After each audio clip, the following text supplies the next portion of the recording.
NFTs, I just got into the space, I want to say about a year ago. I had heard about Bitcoin and crypto and all that stuff. I knew that this was going to happen. And now it's like really there.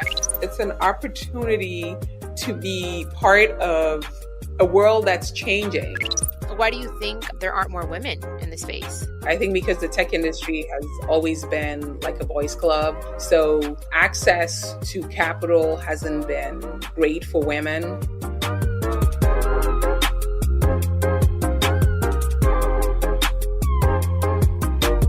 Hola, hola, ¿qué tal? Welcome to Chiquis and Chill podcast. Thank you so much for dropping by. Today's topic is super interesting, but a little complicated to understand, if I'm being honest. NFTs is something most of us have heard of, but we don't really know about. So I'm hoping we can clarify some stuff for you today. So let's do it. This is Chiquis and Chill. Okay, so we have a really great guest with us today. Her name is Mary Spio, founder and CEO of the virtual reality company CEEK. She's really been at the forefront of NFTs and Bitcoin, and I'm so excited to welcome her to the show. Hi, Mary. How are you? Thank you so much for being here. Good. Thank you so much for having me on the show. So I know we have a lot to talk about, but first I want to hear a little bit more about you. I know you grew up in Ghana, right? Can you tell us a little bit more about your upbringing and how you found your way to NFTs? Sure. So it's definitely a long journey. Yes, I grew up in Ghana. Actually, I was born in New York, but my parents are from Ghana. So I lived in Ghana and then I came back later on. But my background is in engineering and I've focused a lot on streaming platforms. And so, for example, I sold the technology to the Boeing company for streaming movies, which was used by Lucasfilms and most of the film industry, Fox, 20th Century Fox, and the list goes on. And then I created an online video platform for independent movie makers, which then was used more by brands. And so it grew into something that was mainly used by music artists. So it's just been like an evolution from being an engineer to the platform and then to the metaverse, which NFTs, Bitcoin, virtual currencies are just like goes kind of hand in hand with virtual worlds. So that's how it's all come together.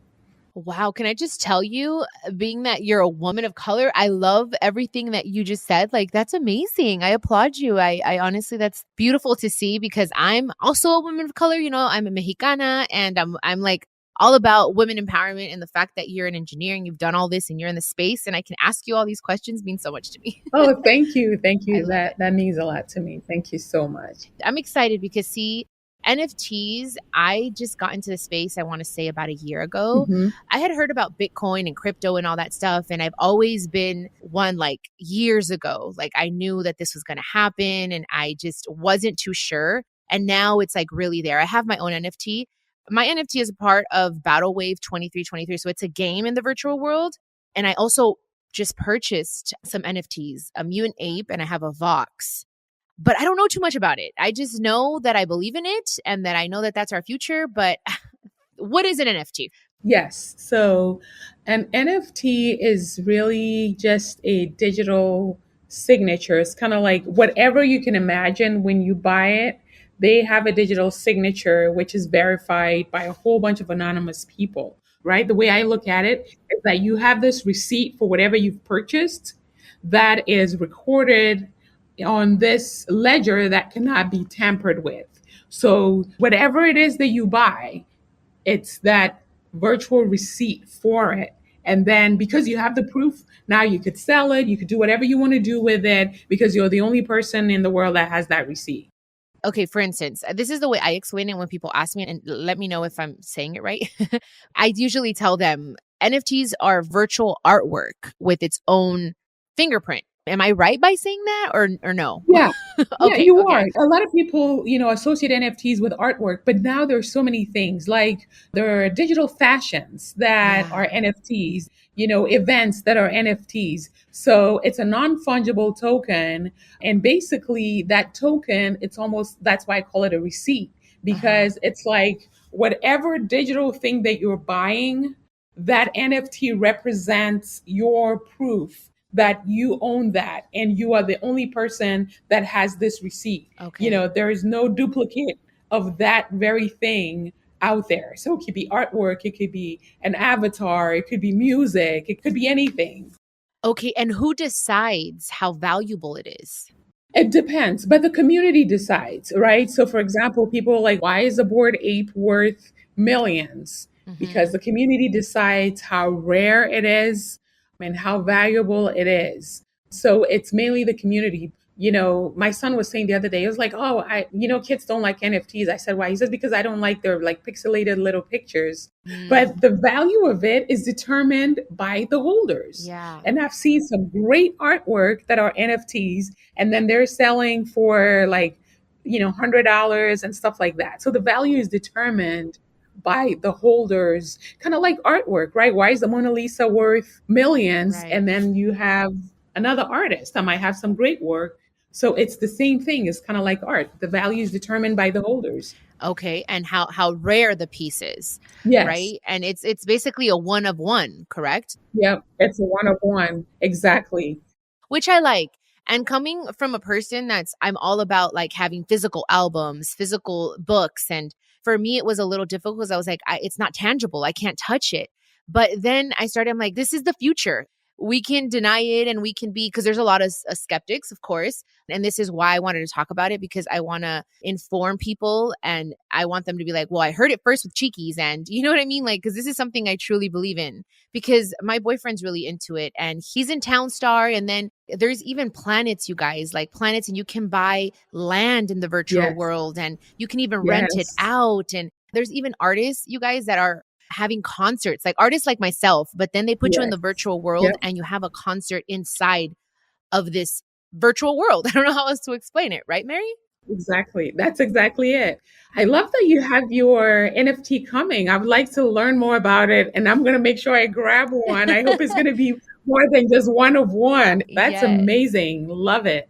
Thank you so much. Yeah, I want to do more. I have a few ideas for NFTs right now. I just want to get like really informed and get my own, and like, you know what I mean? Like I'm starting to just know a little Mhm. bit more about it. But thank you. I know you have a company, right? You have CEEK. So Yes. can you tell us a little bit about CEEK, and have you guys done NFTs for artists and stuff like that, or like who have you done some for?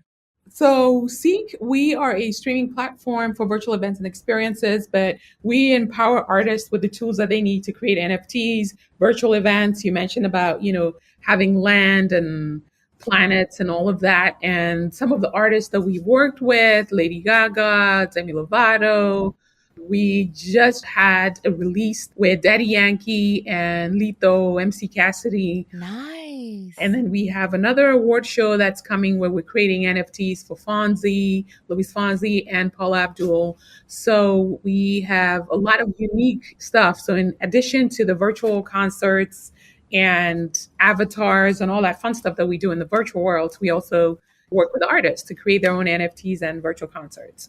Oh my goodness, it's so cool. So maybe like you guys can help me out, because with all these ideas I have in my head. Yeah. I would Yeah, love would that. love to, would love to, would love to. Yeah, because a lot of people still, especially in like my demographic, don't understand, and I know it's going to take some time. I do feel like I want to do a whole video one day and speak about it. And I'm glad we're doing this podcast. I feel like this is the first step of doing that and making sure people Mhm. understand this world, because you guys, it's coming and it's coming hard. If you guys haven't noticed, we have the Staples Center here. That was the Staples Center. Now it is the crypto. We have Facebook that just became Meta. So it's like it's coming, you guys. They're sprinkling it on us. So don't be the last to find out. Yeah, you notice the Super Bowl was all crypto.com. Yep. LeBron James was doing an ad, Snoop Dogg. In Hmm. Miami, the whole arena is FTX arena. Yeah. So right now that Mary and I are talking about creating my own NFT. So it's basically something, I have this idea and I can't say yet because, I don't like to say it until it's, in concrete, but I have this idea of NFTs, and basically my listeners, my boss bees, my fans, you guys will be able to purchase. I would sit down with like an artist and create these things, and it would be art for you guys that you guys get to own. And I can sell it anywhere from whatever price I want, right, Mary? It could be $10, $100, whatever. Mhm. Yes. Perfect. And then you guys just decide if you want to purchase it, if you like it, and it can become very, very valuable in the future. Anywho, so why do you think, Mary, that NFTs were created in the first place? So NFTs were created because we're shifting into the digital world. And I think 2020 with the lockdowns is really when the shift happened, because we've been talking about metaverse, we've been talking about all these different things, but it was during the pandemic that people realized, well, we can't tour anymore. So we need to be able to have a virtual experience and sell tickets, right? Virtual touring. And as part of that, people wanted to be able to verify their ticket sales. There's so many things that are happening. People were selling digital art and they were like, wait, how do I know that this is the only copy that's out there? Because there's so many fakes out there. Yeah. And so the whole concept of NFTs, this concept of having this immutable ledger where whatever we record on it, there's only one person that holds it and the public knows because it's validated. That whole concept came out of our evolution, us evolving from Web 2.0 to going into this virtual web where we're living, we're playing, and we're doing all these different things. So it's really why Facebook is now Meta, because we are entering into the metaverse era. And everything is going to be tracked that we value. That's why it's been adopted. That's why it's growing so much. Yeah, that's exactly what I think. I think it just all started like mainly like really hardcore in 2020. And because now everyone wants to do this contactless everything. Even I feel like the dollar is losing its value little by little. We know that. And eventually it's going to be gone completely and everything's just going to be completely virtual. I feel like Bitcoin and crypto and all this virtual money that we have that's going to be ruling the future. And I honestly think that we'll get to the point where we'll be able to enter these games. Like I watched this movie and I don't remember the name of it, but you would put on those. The VR goggles. Yeah, like Ready Player One. Yes, Ready Player One, that one. And you get to like, I really think that we're going to be able to do that. Like be inside of the video game, you guys. Like for real. Like, that's it. Yeah, like go to work like that. Like I'm going to be doing my concerts here at home and you guys are going to be able to be watching me, but I'm going to be in my house doing it. It's going to be crazy.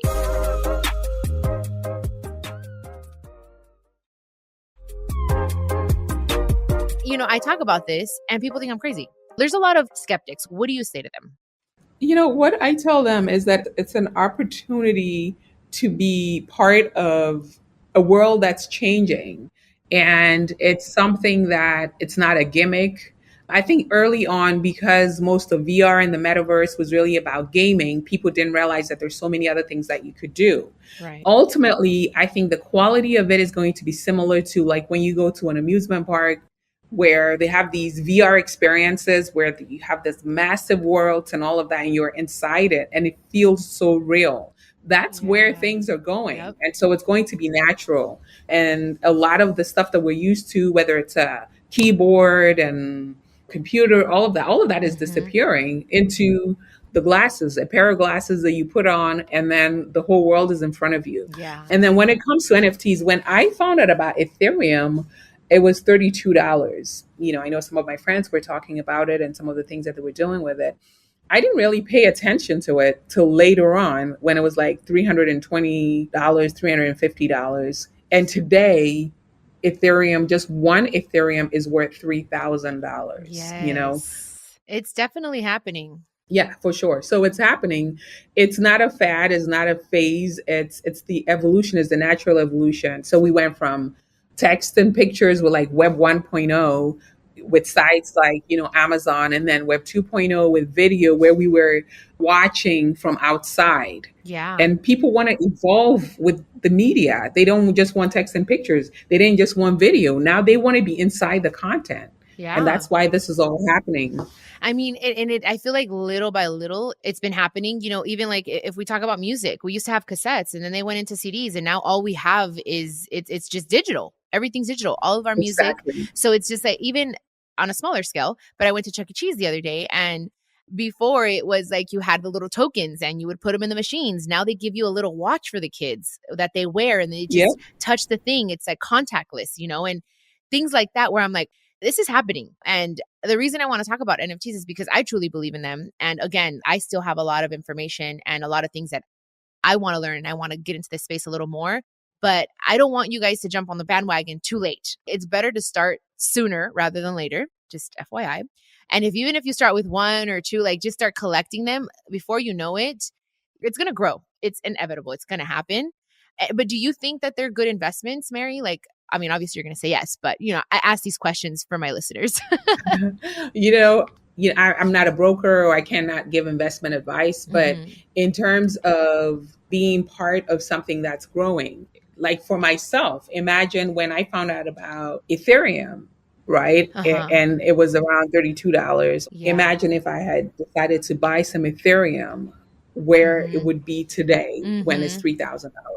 And it's the same thing. And you make a great point for people that are saying, oh, well, this is not happening. It's like somebody's telling you about MP3s, right? And you are like, nope, I'm just going to stick with my cassette player because cassettes are not going anywhere. Yep. That's exactly what the analogy it's like. Exactly. That's why I was like, you know what? Yes, it's been happening little by little. And then 2020 came. And I feel like it catapulted us into it was a big step into where we're going. That's why I truly believe it. If you have $10,000 that you want to invest, you can do it in stocks. Okay, fine. But you never know. It goes, you know what I mean? Like for me, I feel like this is the future.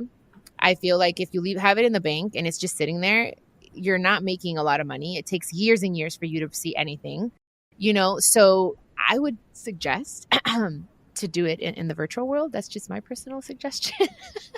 Because you guys, if you have it in the bank, el dinero no crece tanto. It just doesn't.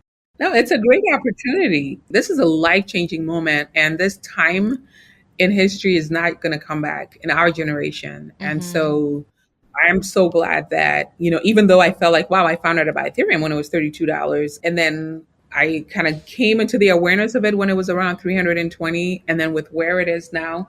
So we are definitely at a time in our history that I doubt very seriously that a lot of people, they think that they're too late to the game because Bitcoin and all this stuff is so expensive. But, and especially for women, if you're looking at a business, if you're looking to start something and create something of value, definitely look into the virtual world. Absolutely. I couldn't agree more. And I just have to ask this, nothing is quote unquote perfect, right? So is there anything that worries you or anything that you could say, okay, this is the downside or the con of NFTs? The biggest thing with NFTs is because it's the trend. When you have 5th and 6th graders asking about NFTs, then it's a trend, right? And so there are a lot of scammers out there too. There are a lot of people out there that are scamming people. So you have to be careful. You have to do your research and make sure that you are, looking to be part of something that has some kind of mission, some kind of utility. If you look at a token or a coin, you have to think about what is this thing doing? Where's the community around it? Who else is involved with it? Because a lot of times there are people out there that will pump something and then get people to buy it and then they dump it and then they disappear. So I think that that's the biggest risk with NFTs right now is a lot of fakes out there. So you got to make sure that if you're going to step into the world of NFTs and be a collector, that you're going to credible places that have verified people on there and that you're not just blindly going into it. That's great advice because I have seen that and there's shows on Netflix, you guys, that you can look and I just watched one the other day about a scammer or whatnot. So I think that's for me would be like the only con, that there are a lot of fakes out there. So just be careful. And do you have any tips as to where they can find an NFT, like where to start? Well, they can start with yours. Where are you going to have it available? Thank you, Mary. Are you going to be like on OpenSea or? Right now, well, my first NFT, I think I dropped it about a year ago. So that's the only one I have in this game. So they sold out. I don't have any more, but I want to do like another line, I have 2 different ideas. So I don't know. Here's the thing. It's a little difficult, I think, right now to purchase NFTs. Like you have to go through like Coinbase and then to OpenSea. And like I want to find a way to make it easier for people to just kind of use their credit card, just because everyone's so used to just either swiping up or now clicking on a link. For me, especially my demographic, I want to make it as easy as possible for them. So that's like my whole thing, like trying to figure that out. Yeah, that's for sure the biggest thing that, at CEEK that we're doing, because for music concerts, right? Even when we started with VR, we created our own VR headset because a lot of the headsets out there were so complicated. And it's the same thing with NFTs and this one and that one. So we've made it super easy because the CEEK coin itself, the CEEK token, is just the in-app currency. It's no different than if I'm buying tokens on Roblox or on any of these games. That's how simple we've made it. So you buy your package and then you use your package to buy whatever you want to buy. If it's a painting, if it's a concert, all of that. You don't even know all the stuff that's going on in the background. The biggest difference with us putting everything on the blockchain is the fact that, people are used to when they make a transaction, maybe it takes a millisecond and then it's done. But when you're purchasing something that's on the blockchain, it might take like maybe 10 seconds or 20 seconds. So they just wait a little bit because the transactions have to be recorded and validated. But other than that, everything is very straightforward. You just go on the website and you could top up with getting more tokens to do whatever you need to do, because otherwise it's just way too complicated.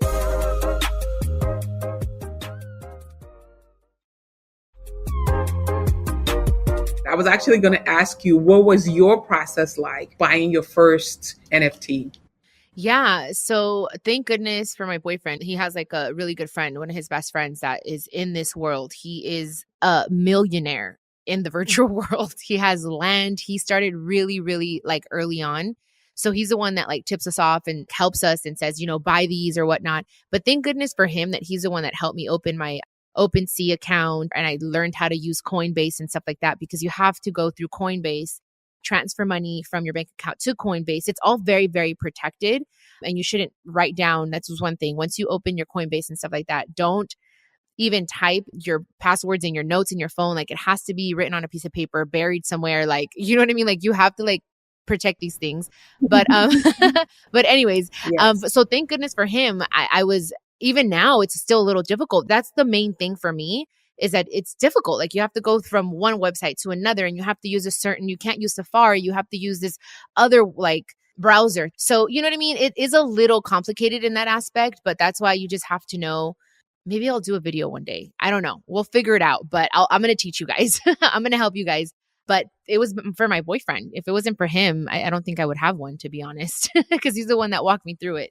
Yeah, it's very complicated. We have the number one VR AR token in the world, right? So when you go to CoinMarketCap, you see that CEEK is the number one VR AR token. And we've been that for months because we've really simplified the process for people to be able to get to their content. Because our goal of integrating with the blockchain is the fact that we made it super easy for artists, one, to be able to track when we've sold tickets for them, and then also for users to be able to buy, the CEEK to do whatever they need to do with in a very, very easy and secure way. Because for a lot of music fans, they're new to the whole process. So we don't expect people to figure out, MetaMask and this one and that one. It just is a bit intimidating that way.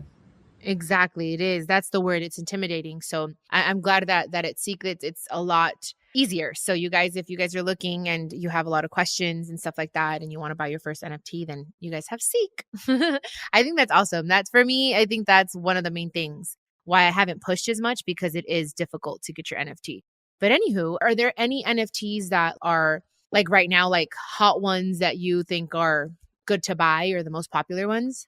I've been hearing a lot about, I think it's World of Women. It's like, wow, there is a lot that's happening with that. I've been hearing a lot about that. There's another set of NFTs that are actually coming to CEEK, but these guys sold like the first set. They sold it in different places. It's called Mind Chill Guardians, and these are so, so beautiful. These are like beautiful guardians. Like, I think they're guardian angels. That's what I think, but I don't know if they just call them guardians, but I don't know what they are. But we have that coming, and each of them is also unique. But I would say, yeah, I like the whole world of, women, the WoW, and that's also available like on OpenSea. Yeah, those are some of the ones to check out and just try it out and buy something cheap. Yeah, exactly. Start with something, cheap. You don't have to go all crazy. Do you feel like the main creators and investors are male? I went to this NFT party in Miami and I felt like there weren't a lot of women in the space. Yeah, I haven't seen a lot of women in this space. I found out about the world of women through Randy Zuckerberg. We did a thing on NFTs, and she has a lot of information on NFTs also. I think she also has an NFT called the Hug. But I haven't met a lot of women in the NFT space. And we're creators, so I just hope that a lot of people will venture into this space. If you're a creator, just try it, put it out there, find someone, to help you. And then also know that it's not rocket science, right? Because I think like even the name itself is intimidating to some people. Like they're like, well, what's a non-fungible token? If I don't even remember or know how to say the word, why am I going to try to put my money in it? So it's just a digital receipt, right? It's a verifiable digital receipt that you have. And so it's not that complicated. So just try it out. And I think that it's so important to get more women because I feel like the space, it's still very, very male dominated, which makes it difficult to, get funding for projects and stuff for other women. Why do you think there aren't more women in the space? It just goes back to the whole tech industry. I think because the tech industry has always been like a boys' club. Yeah. So when you have a boys' club and people are meeting and writing ideas on papers, and those are the things that they're funding. So access to capital hasn't been great for women. So if they can't access capital, then they can create these companies and then they can bring more people in. And so I think that that's a big part of it. And for us, it's super, super important to be inclusive. So we have a launch pad that's coming. We haven't decided what the amount is going to be, but most likely we would like to have a fund that's, 10 million plus that will be focused on bringing more diverse founders into creating in the virtual world. Yeah.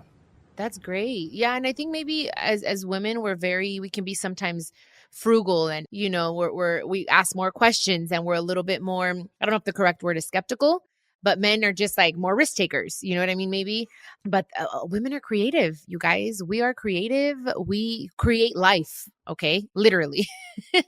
So let's get into the space. That's just my personal opinion. I knew a lot of people still don't know too much about NFTs in the virtual world, but I'm glad that we were able to talk about it and that I'm talking to a female here. That's amazing. So Mary, before we go, what do you feel like? What do you see the future? Like, how do you see the future in the virtual world?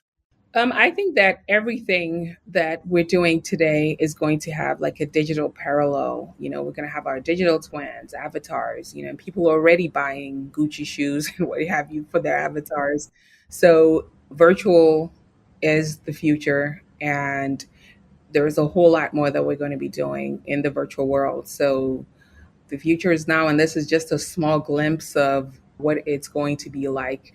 And a lot of it is going to replace what we do in the real world. So we're not bringing cassettes into Web 3.0. It's going to be, digital. It's going to be MP3. So think about that when you're thinking about the future of art and fashion and everything. It's going digital. It definitely is.